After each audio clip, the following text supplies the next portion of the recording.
we are still talking with Haben. I hope you are currently enjoying it. But more importantly now, Haben is really, really active in our community, helping a lot of people. One of the current projects that she is currently engaged is the work that she's currently doing with the NEO, that is Network of Eritrean Women. So I really want to tell it to you about that. Thank you on behalf of our community for taking your time, your initiative, even if it means as little as you kind of think it is, even though it's not. It's always empowering and overwhelming to see people helping each other and supporting the community with whatever profession they're actually doing. So thank you for that.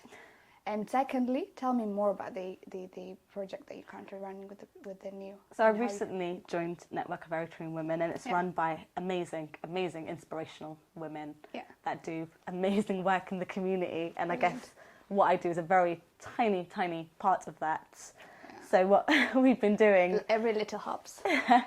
So what we've been doing is running groups within the community, so currently within the Saho community specifically, and running workshops about mental health awareness. And so within these workshops, we've been talking to women within the community about what mental health is and how it's understood, what's about the language we use when we're talking about mental health, and how that can often be a barrier stopping us to talking about it within our community, but also seeking help, talking about barriers within our culture that stop us seeking help and supporting each other, and thinking about how we can overcome those barriers as a community, how can we connect as a community to overcome those barriers, but also how do we look after ourselves, what can we do, what are our rights as a British citizen within this country, and what help and do we have access to. So we cover a lot of different things, and I guess mental and exploring our mental health needs within the Eritrean community has just been one of the many workshops that have been run within NEO. So prior to that, there have been many workshops talking about female genital mutilation and domestic violence prior to that. But it's been amazing working with these women. These are really amazing women who have so much knowledge, and just being able to talk to other women within the community and having these really rich, vibrant discussions with them has been really beautiful. Yeah. What have their feedback have been so far? Good question. Actually, funnily enough, I don't know. I think most of them have enjoyed it, I hope. Okay. And they've just asked for more, I guess, but I don't know all the feedback from it, but I know they very much engaged in it. Some of them, I think one of the comments was it was quite therapeutic. Yeah. Was one of the feedbacks from them. The main reason I ask it is because I have collected the feedback on your behalf. Oh. I've spoken to Khadija and Aya about the projects you've been running, and the feedback they gave me was impressive. And I know, and I'm not trying to sell this or to make this up, but they really help it in a way because they never had someone from the community that actually comes to them and speak to them and take them through all the stages of the different kind of mental well-being. And they said not only therapeutic, but they said Haben's really helpful and engaging and lovely. And obviously, even though there was a little bit of barrier when there was a translating and stuff, but they really enjoyed it, and I want to congratulate you on that. Thanks. You're welcome. But just to say, I don't do the workshops on my own. There are many of us. Yeah, I know. So it wouldn't have been possible without people like Khadija and Asmahan and Rita and Aya. Yeah. They're integral to those workshops. I know. Do you want to say something to them? Thank you, guys. You're a big part of it. It's all you. Really. Amazing. Yeah, Khadija is one of this very amazing women that I've met when I come to London. And I know she's very supportive of that. And it wouldn't happen without you, either the Network of Eritrean Women. And I cannot wait for them to come and share their wisdom with us one day. Very, very soon, actually. Yeah. Amazing. So what? We haven't finished yet. Oh, I know. Yeah, we've got some more questions. Still some more, yeah. Yes. So tell me, what advice would you give for any aspiring person that wants to do, or wants to be a doctor and a clinical psychologist in particular? Oh, okay. What advice would I give? I would firstly tell them that it is... So let's start with someone who's doing his GCSE. GCSE. I'd say do What type of psychology for undergrads. Okay. You know, Yeah. do it for A-level, get a taster for it, see what you like. Psychology is a really, really broad field. It's a massive umbrella underneath that. You can go into many different professions within psychology. And even within clinical psychology, there are many different areas you can work in. It's not just one-to-one therapy. It's working within families and working within communities and working within politics and even law sometimes.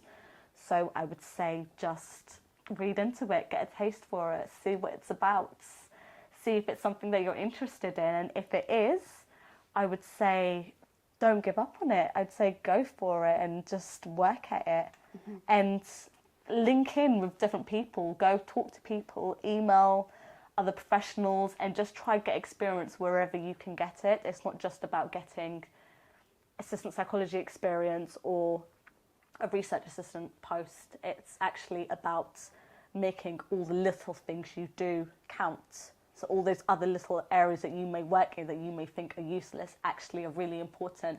And it's about what can you get out of that. So when you're working with people, make that count. Think about all those kind of skills that come with just being human and connecting with people count. Amazing. So what I want to know is, what was your family's thoughts when you actually decided to study psychology? I'm really lucky in that I have quite a supportive family. So I think mum and dad were just really happy to support me. I'm very blessed to support me in whatever I wanted to do and whatever made me happy. So they were really supportive. So I had to work years for peanuts. So I guess I was very, very blessed in that I could stay at home and study and work for very little until I kind of got to where I am now. Brilliant, yeah. So they've been extremely supportive and I couldn't have done it without them. There are many people that would like to go down that path but can't. Yeah, because actually financial reasons, you need a job that actually pays well. Yeah. And there are many people who would be amazing at it but just physically can't do it. Because the path is a difficult one sometimes. So I guess I wouldn't have been able to do it if it wasn't for the privileges that have sometimes been afforded to me. So if mom and dad ever watched this video, what would you like to say? I know I'm grateful. Good, you're very grateful. I have an amazing family. Gratitude I'm very more blessings. So I love that. No, I'm very blessed. And even just the support of my sister as well. So beautiful. I'm very lucky to have a family that supports me in whatever I chose to do. Yeah. And I think that's important. That's very important. Yeah. Yeah, brilliant. Because it's not easy. How many years has it been since you start your first degree and until now your doctorate? Let's count this up. So it was 4 years of my undergrads, another 4 years working in mental health, so that's 8 years. 1 year with my master's. 9 years. And then another 3, I'm in my final and third year now, so it's plus another 3 years for the doctorate. Yeah. So a while. Yeah. So I guess that's... So the commitment and the hard work and everything, it pays well at the end. It does, but it's also sometimes just about being quite blessed as well and lucky, you know. Yeah. There are many people who are really skilled and amazing at what they do and just sometimes aren't able to. But I definitely say persevere and go for it. Amazing. But I also realise that a lot of it is just me being very, very blessed. Brilliant. We'll be taking a short break. We'll be back.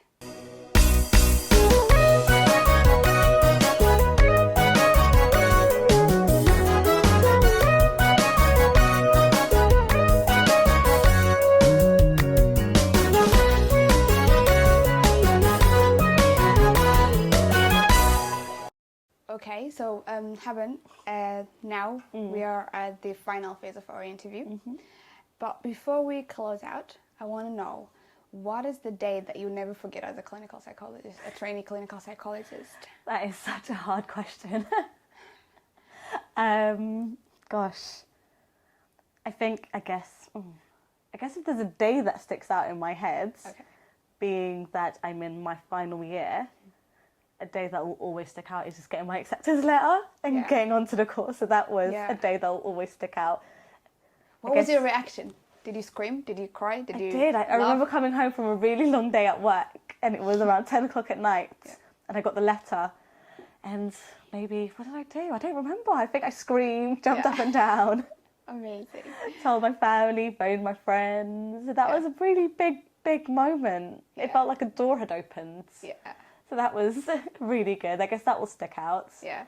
I don't know how much it'll stick out when I finish my training and I'm working. I think it will stick out. But, you know, but in terms of throughout my training and my kind of career up until now, I think something that will always stay with me is the people I've met along the way and the lecturers I've had or people I've worked with, colleagues that have been inspirational listening to the work they do and how they work, that really inspired what I want to do in the future and the kind of clinical psychologist I want to be, and they've helped shape that. So I think those people will always stay with me in one way or another. Yeah, I agree. Beautiful. Thank you so much. What a beautiful way to end it. But before we actually wrap up our today's interview, you know, we created this show to actually just bring all this beautiful talent that we see on people and bring the community together so that we can learn a lot from each other. And this is season 1. So as a way of courtesy and just to say thank you, we've got a small gift for you. And it's just a small one, but this is just on behalf of everybody to say thank you for coming to share your wisdom with us and hope to see more of Haben.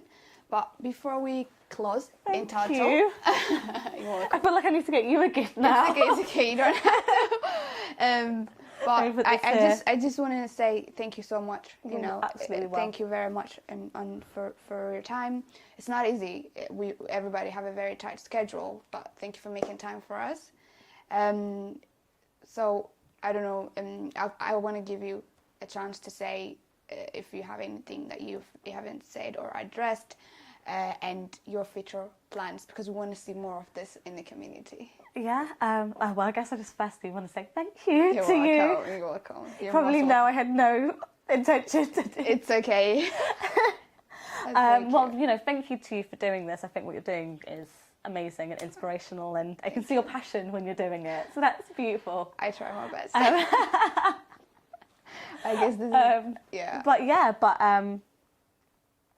gosh, now I forgot what I want to say. It's okay. But no, just thank you. In terms of future plans, I guess after qualifying, I just want to continue working, and I want to continue, you know, doing a lot more community work within the Eritrean community. I think it's something I really enjoy, and I think it's something that we can all come together and do. You don't just have to be a psychologist or professional of some sort. I think we can just come together with whatever we have and the skills we have and what we know and do something and contribute something.